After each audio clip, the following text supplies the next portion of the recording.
बाबा झूले पालना मावो, मोर घासी बाबा झूले पालना मावो। कौन सुनावा मैलोरी कौन झूलावे पालना वो, मोरे घासी बाबा पालना मावो, मोरे घासी बाबा पालना मावो। अंगना में चमके चंदा जैसन नन्हे मुस्कान, महतारी के अचरा में खेले भगवान। बाबा के मुखड़ा देख देख मन हर साना वो, कौन सुनावे लोरी कौन झूलावे पालना वो।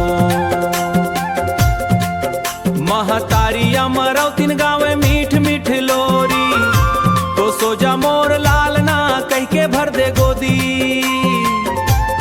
धीरे धीरे हाथे झूलना निंदिया ना वो, मोर घासी बाबा झूले पालना वो।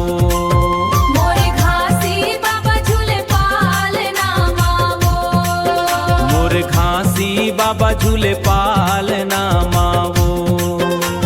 कौन सुनावा मैलोरी कौन झूलावे पालना वो, मोरे घासी बाबा पालना मावो, मोरे घासी बाबा झूले पालना मावो।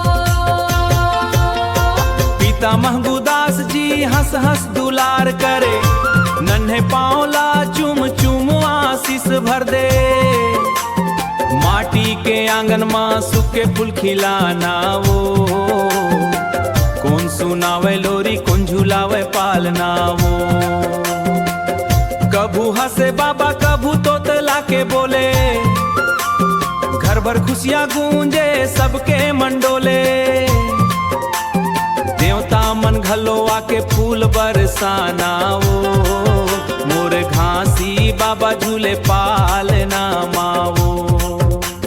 छोट कुन हाथ माँ कंगना माथे चंदन टीका, देख देख गांव भर कहे आइस है अवतारी जी हा। सबके जो जला के दुनिया ला जगाना वो, कौन सुनावे लोरी कौन झूलावे पालना वो। झूले पालना माँ बाप पूजे सतनाम, मंगल के काम जय घासी बाबा झूले पालना मावो।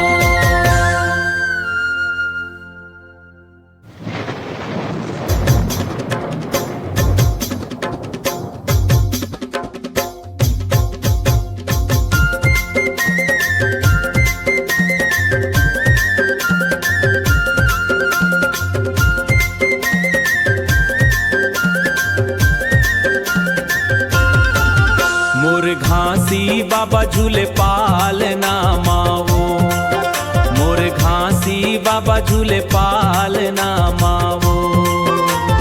कौन सुनावा मैलोरी कौन झूलावे पालना वो, मोरे घासी बाबा पालना मावो, मोरे घासी बाबा पालना मावो। अंगना में चमके चंदा जैसन नन्हे मुस्कान, महतारी के अचरा में खेले भगवान। बाबा के मुखड़ा देख देख मन हर साना वो, कौन सुनावे लोरी कौन झूलावे पालना वो। महतारी अमरौतिन गावे मीठ मीठ लोरी, तो सोजा मोर लालना कह के भर दे गोदी। धीरे धीरे हाथे झूलना निंदिया ना वो, मोर घासी बाबा झूले पालना वो। मोरे घासी बाबा झूले पालना मावो, मोर घासी बाबा झूले पालना मावो। कौन सुनावा मैलोरी कौन झूलावे पालना वो, मोरे घासी बाबा पालना मावो, मोरे घासी बाबा झूले पालना मावो। पिता महबूदास जी हंस हंस दुलार करे, नन्हे पाँवला चुम चुम आशीष भर दे। माटी के आंगन माँ सूखे फूल खिलाना वो, कौन सुनावे लोरी कौन झूलावे पालना वो। कभू हंसे बाबा कभू तोतला के बोले, घर भर खुशियाँ गूंजे सबके मंडोले। न्योता मन घलोआ के फूल बरसाना वो मोर घासी बाबा झूले पालना मावो। छोट कुन हाथ माँ कंगना माथे चंदन टीका, देख देख गांव भर कहे आइस है अवतारी जी हा। सबके जो जला के दुनिया ला जगाना वो, कौन सुनावे लोरी कौन झुलावे पालना वो। झूले पालना माँ बाप गुजे सतना मंगल के काम, जय घासी बाबा झूले पालना।